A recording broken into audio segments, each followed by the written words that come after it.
Bienvenue sur le plateau de Chalon TV pour notre émission Platon sur un plateau. Et cette fois-ci, on reste toujours dans le domaine de l'amour comme la semaine dernière. Nous aborderons cette fois-ci le mythe de Pomos et Peña. Et je vous laisse, Bruno, de raconter ce mythe. Merci. Oui, on est toujours dans ce livre de Platon qui s'appelle Le Banquet, qui est dédié à l'amour. Un livre où les protagonistes du livre s'efforcent de définir l'amour, de dire ce qu'ils en pensent. Et donc il y a le mythe d'Aristophane qu'on a raconté la dernière fois et le mythe de Poros et Peña que je vais raconter aujourd'hui. Le mythe d'Aristophane, c'était Aristophane qui racontait l'histoire, et là, c'est Socrate. Enfin, Socrate, quand il raconte l'histoire, il dit moi, parler d'amour, c'est difficile. Il ironise un peu. Il dit vous m'avez vu, parce qu'il avait la réputation d'être très laid, Socrate. Donc, si vous m'avez bien regardé, vous pouvez vous douter que je ne suis pas un fin connaisseur en matière d'amour.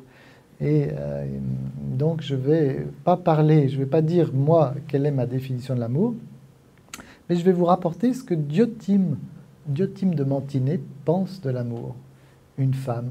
Alors, c'est pas si souvent qu'on donne la parole à une femme dans les dialogues de Platon, et c'est pas n'importe quel mythe, c'est un mythe très intéressant. Alors, voilà l'histoire. Alors, on est au tout début du monde, c'est-à-dire il n'y avait même pas encore les hommes, il n'y avait que les dieux.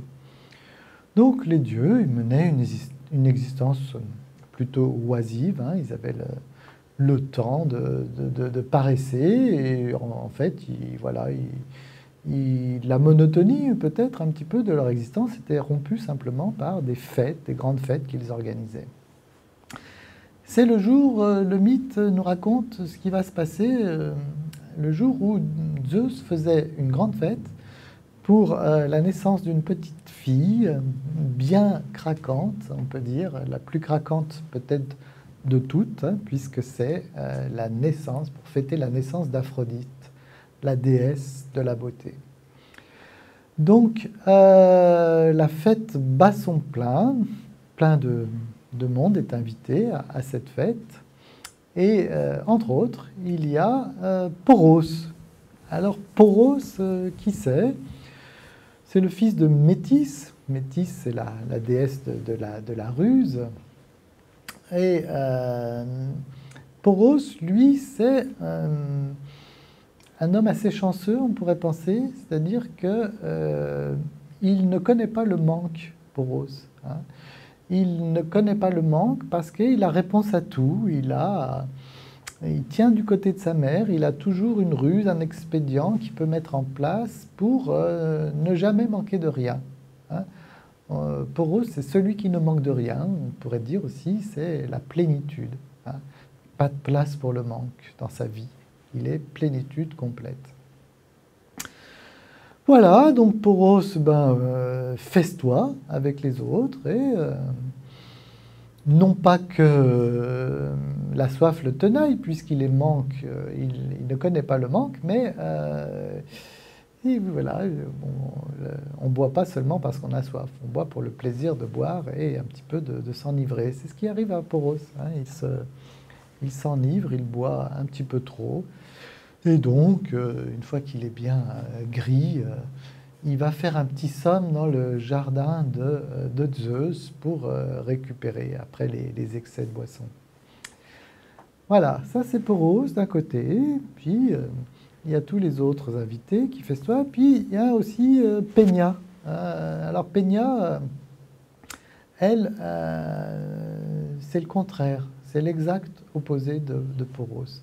Peña, c'est le manque de tout. Elle est là d'ailleurs, personne ne l'invite aux fêtes, parce qu'elle ressemble un peu à une mendiante, toujours essayer de grappiller quelque chose puisque tout lui manque. C'est l'indigence, faite femme. Et donc, elle est là aussi, Peña, elle n'a pas été invitée, mais elle essaie de passer, de grappiller des miettes du festin. Et donc, au moment qui nous intéresse, elle est dans le jardin et qu'est-ce qu'elle voit? Elle voit Poros. Elle voit Poros assommé d'alcool et de sommeil. Hein. Et Peña, elle était vraiment en manque de tout, et y compris d'un manque qui la tenaillait, c'était le désir sexuel. Et quand elle voit Poros, comme ça, un petit groggy, assommé par les vapeurs de l'alcool, dans un état de quasi-inconscience, elle saute sur l'occasion. Elle s'unit à lui sexuellement. Elle profite qu'il est endormi pour abuser, on pourrait dire le violer. Hein. Et ils ont une relation sexuelle. Alors, de cette union sexuelle, un enfant va être conçu. Hein. Alors, qui est cet enfant qui va être conçu le jour de la naissance de la déesse de la beauté? Qui est cet enfant qui a pour père la plénitude, le non-manque, et pour mère, au contraire, son exact opposé, le manque de tout, l'indigence, la pauvreté. Eh bien, justement, c'est Eros, le dieu de l'amour. Hein. Le dieu de l'amour, Eros qui naît sous les auspices de la beauté, et Eros qui est ce mélange de manque et de plénitude. Hein. Donc le mythe de Poros et Peña, voilà, il nous raconte cette histoire de l'origine de l'amour. Et l'origine de l'amour, c'est ça, c'est la réunion, le mélange, la coexistence de ces deux choses qui pourraient sembler radicalement opposées, mais qui se réconcilient en quelque sorte dans l'amour, ou qui définissent l'amour, qui est le manque, qui nous tenaille, et au contraire, la plénitude, la jubilation qu'on peut éprouver quand on a le sentiment de ne manquer de rien, hein, d'avoir l'essentiel.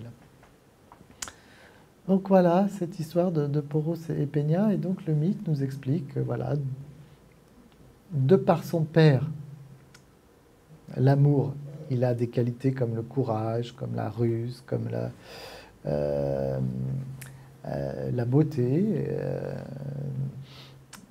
la plénitude, et de par sa mère, il est, nous dit Platon, un petit peu comme un SDF, il couche dehors, et c'est un va-nu-pied, il n'est pas très beau à voir toujours, et il est dans cette souffrance qui est la souffrance du manque, à la fois souffrance, qui est la souffrance du manque, et plénitude de l'expérience amoureuse.